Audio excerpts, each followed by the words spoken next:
നിലമ്പൂരിൽ പെട്ടി നാടകമുണ്ടാക്കി UDF രാഷ്ട്രീയ വിഷയങ്ങളിൽ നിന്ന് ഒളിച്ചോടാൻ ശ്രമിക്കുകയാണ് എന്ന് മന്ത്രി മുഹമ്മദ് റിയാസ് വ്യക്തമാക്കുകയാണ്. UDFന് വോട്ട് ചെയ്യുന്നവരിൽ പലരും മതരാഷ്ട്രവാദത്തിന് എതിരാണ് എന്ന് മന്ത്രി പറയുന്നുണ്ട്. തെരഞ്ഞെടുപ്പ് പെരുമാറ്റച്ചട്ടം എല്ലാവർക്കും ബാധകം തന്നെയാണ്. ഞാൻ ഔദ്യോഗിക വാഹനത്തിലല്ല പോയത്, ചട്ടം വായിച്ചാണ് നിലമ്പൂരിൽ തെരഞ്ഞെടുപ്പ് പ്രവർത്തനത്തിന് പോയത് എന്നും മന്ത്രി വ്യക്തമാക്കുന്നുണ്ട്. ഉപതെരഞ്ഞെടുപ്പ് നടത്തുന്ന നിലമ്പൂരിൽ ഷാഫി പറമ്പിൽ MPയും രാഹുൽ മാങ്കൂട്ടം MLAയും സഞ്ചരിച്ച വാഹനം പരിശോധിച്ചതിൽ അനാവശ്യ പ്രതിഷേധവുമായി കോൺഗ്രസ് നേതാക്കൾ രംഗത്ത് വരികയായിരുന്നു. തെരഞ്ഞെടുപ്പ് കാലത്തെ പതിവ് പരിശോധനയാണ് കോൺഗ്രസ് നേതാക്കൾ എതിർത്തിട്ടുണ്ടായിരുന്നത്. നിലമ്പൂരിലേക്കുള്ള വാഹനങ്ങളുടെ സ്വാഭാവിക പരിശോധനയിലാണ് പ്രതിഷേധം ഉടലെടുത്തിട്ടുണ്ടായിരുന്നത്.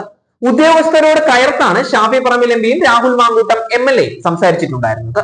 നിലമ്പൂരിലേക്ക് കടക്കുന്ന മറ്റ് MPമാരുടെയും MLAമാരുടെയും വാഹനങ്ങൾ പരിശോധിക്കാറുമുണ്ട്. എന്നാൽ വെള്ളിയാഴ്ച വൈകിട്ട് നടന്ന സംഭവത്തെ രാഷ്ട്രീയവൽക്കരിക്കാനാണ് ഷാഫി പറമ്പിൽ MPയും രാഹുൽ മാങ്കൂട്ടം MLAയും ശ്രമിച്ചിട്ടുണ്ടായിരുന്നത് തന്നെ.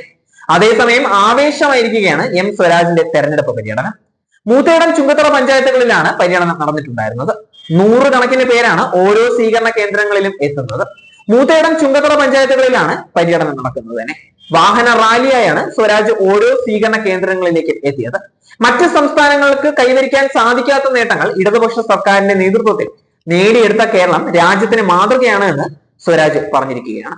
പ്രതികൂല കാലാവസ്ഥയിൽ നിരവധി പേരാണ് ഓരോ സ്വീകരണ കേന്ദ്രങ്ങളിലേക്കും എത്തിക്കൊണ്ടിരിക്കുന്നത്. തെരഞ്ഞെടുപ്പിൽ സ്വരാജ് വിജയിക്കുമെന്ന പ്രതീക്ഷയിൽ തന്നെയാണ് ജനങ്ങളുള്ളത്. മൂത്തേടം പഞ്ചായത്തിലെ വടക്കേക്കൈയിൽ നിന്നും ആരംഭിച്ച പര്യടനം ചുങ്കത്തറ പഞ്ചായത്തിലെ ചിരക്കുഴിയിൽ അവസാനിക്കുകയായിരുന്നു. സ്വരാജിന് മണ്ഡലത്തിൽ ലഭിക്കുന്ന സ്വീകാര്യത ഇടതുപക്ഷത്തിന്റെ പ്രതീക്ഷകളെ സജീവമാക്കി വെക്കുകയാണ്. ജനങ്ങളെ ബാധിക്കുന്ന വിഷയങ്ങളും വികസനവും ചർച്ച ചെയ്യാൻ താല്പര്യമില്ലാത്തവർക്ക് ഇതുപോലുള്ള പല നാടകങ്ങളും വിവാദങ്ങളും ഉണ്ടാക്കാനാണ് താല്പര്യമെന്ന് സ്വരാജ് വ്യക്തമാക്കുകയാണ്. പെട്ടിക്കേസിൽ പറയുകയാണ്. അതിന്റെ പുറകെ പോകാൻ ഞങ്ങൾക്ക് താല്പര്യമില്ല എന്ന് സ്വരാജ് പറയുന്നുണ്ട്.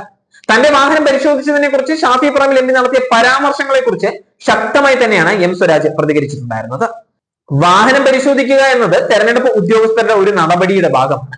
UDF നേതാക്കളുടെ വാഹനം പരിശോധിക്കേണ്ട എന്ന നിയമം കൊണ്ടാക്കുകയാണെങ്കിൽ അങ്ങനെ ആവട്ടെ എന്നും സ്വരാജ് ആക്ഷേപിക്കുന്നുണ്ട്. നിലമ്പൂരിലെ മുൻ MPയുടെ വാഹനം ഉൾപ്പെടെ കഴിഞ്ഞ ദിവസം പരിശോധിച്ചതായാണ് അറിയാൻ സാധിക്കുന്നത്. LDF പ്രവർത്തകർ സഞ്ചരിക്കുന്ന വാഹനം പരിശോധിക്കുന്നതിൽ ഞങ്ങൾക്ക് ആർക്കും തന്നെ എതിർപ്പില്ല. ആരുടേതും പരിശോധിക്കാം